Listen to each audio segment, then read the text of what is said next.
Dear compatriots, it is my unique honor to address you on this day.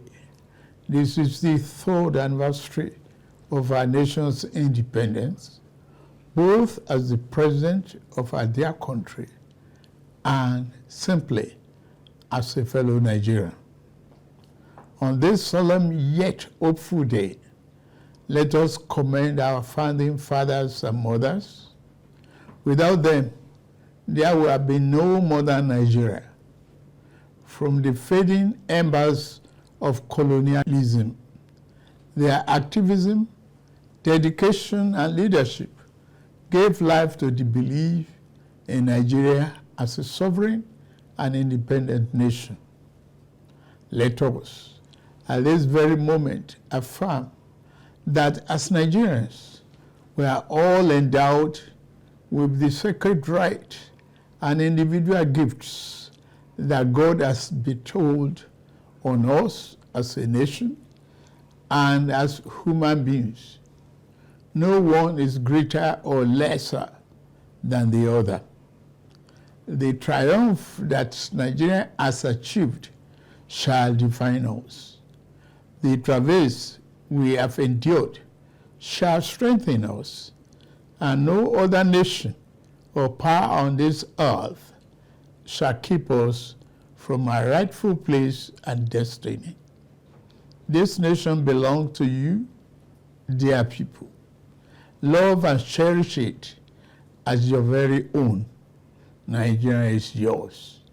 Nigeria is remarkable in its formation and essential character. We are a broad and dynamic blend of ethnic groups, religious, tradition, and cultures.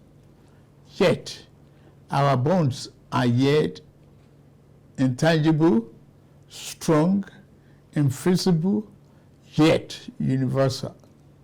We are joined by a common thirst for peace and progress, by the common dream of our prosperity and harmony, and by the unified ideas of tolerance and justice, forging a nation based on the fair application of these noble principles to a diverse population has been a task of significant blessing, but also serious challenge. Some people have said an independent Nigeria should never have come into existence. Some have said that our country will be torn apart. They are forever mistaken. Here, our nation stands, and here we shall remain. This year, we passed a significant milestone in our journey to a better Nigeria by democratically electing a seventh consecutive civilian government. Nigeria has proven that commitment to democracy and the rule of law remains our guiding light.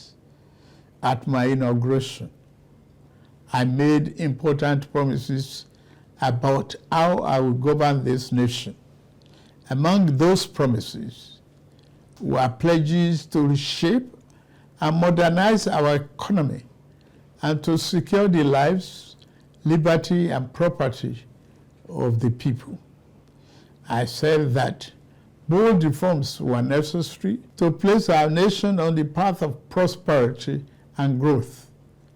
On that occasion, I announced the end of the fuel subsidy. I am attuned to the hardships that have come. I have a heart that feels and eyes that see.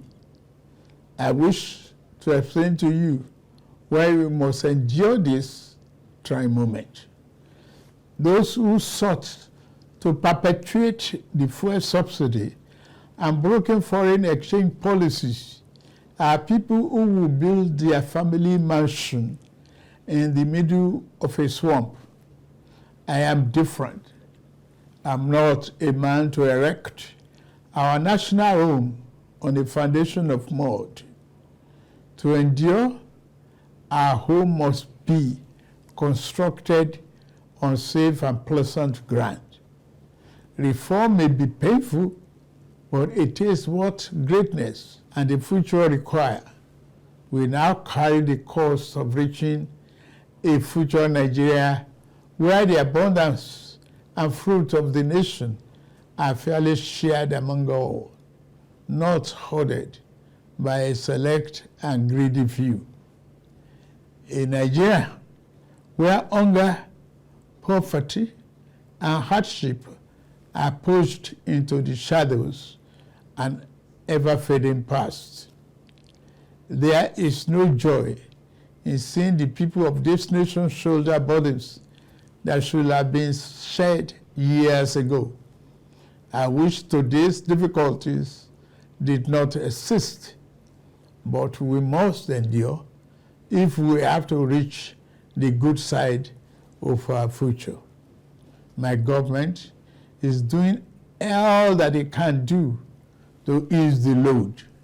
I will now outline the path we are taking to relieve the stress on our families and households. We have embarked on a several sector reform to stabilize the economy, direct fiscal and monetary policy to fight inflation, encourage production, ensure the security of lives and property, and lend more support to the poor and the vulnerable. Based upon our talks with labor, business, and other stakeholders, we are introducing a provisional wage award increment to enhance the federal minimum wage without causing undue inflation. For the next 6 months, the average low-grade worker shall